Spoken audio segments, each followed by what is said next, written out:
Hi guys, I'm Billy Blanks Jr. and this is a breaking news special edition of the Talent Recap Show. American Idol favorite and season 8 runner-up Syesha Mercado says her 2 children were legally kidnapped.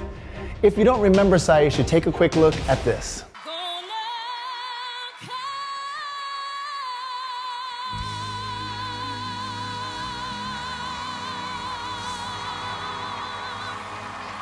Recently, her 10-day-old baby was taken from her on the side of a road as she was surrounded by CPS in Florida.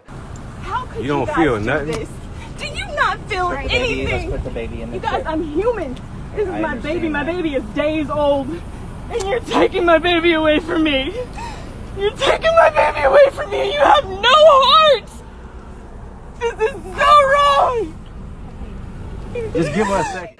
Now let's rewind because there's a lot to unpack here. The couple's first child, Amin-Ra, was taken from them after Syesha went to the hospital for aid while she was pregnant with her second child. She did this because he wasn't drinking her breast milk and was having a difficult time transitioning to formula. She says that instead of educating her, she was met with judgment, and they stated the baby was malnourished, and then accusations continued to spin out of control. It is alleged that she denied to give her child a B12 shot, and then she was met with investigators, law enforcement, and the child was taken from her and to be put to medical foster care. That did not happen. The child was placed in regular foster care. Meanwhile, her and her partner have been fighting to get their son back. Unable to afford the lawyer fees of an ongoing battle, the heartbroken mother turned to social media for support in June.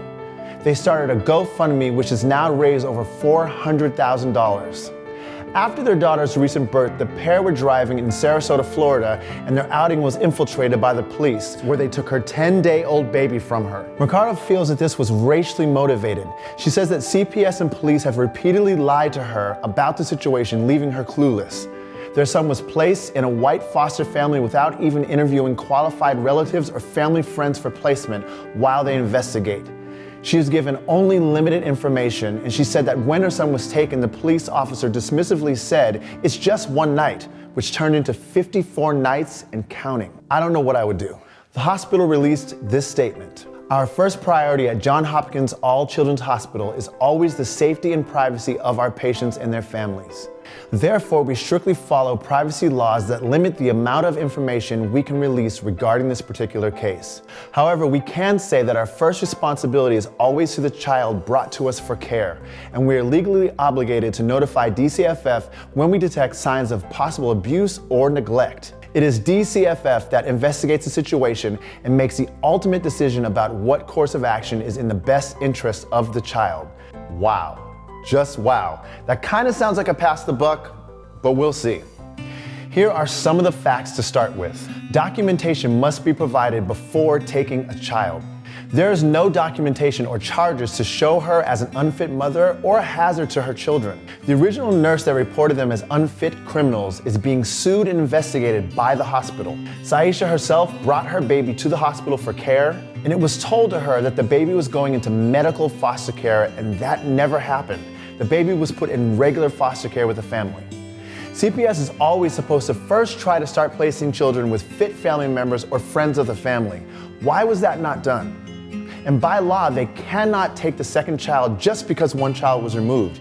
Each baby is its own case, and proof or charges are needed. I think one of the worst parts about this is you see in the video she's begging them to at least let her ride with the baby, and they would not allow that, even though she's not been deemed a hazard to her children. Can I sit Sarah, with is my this your baby car? and go with you?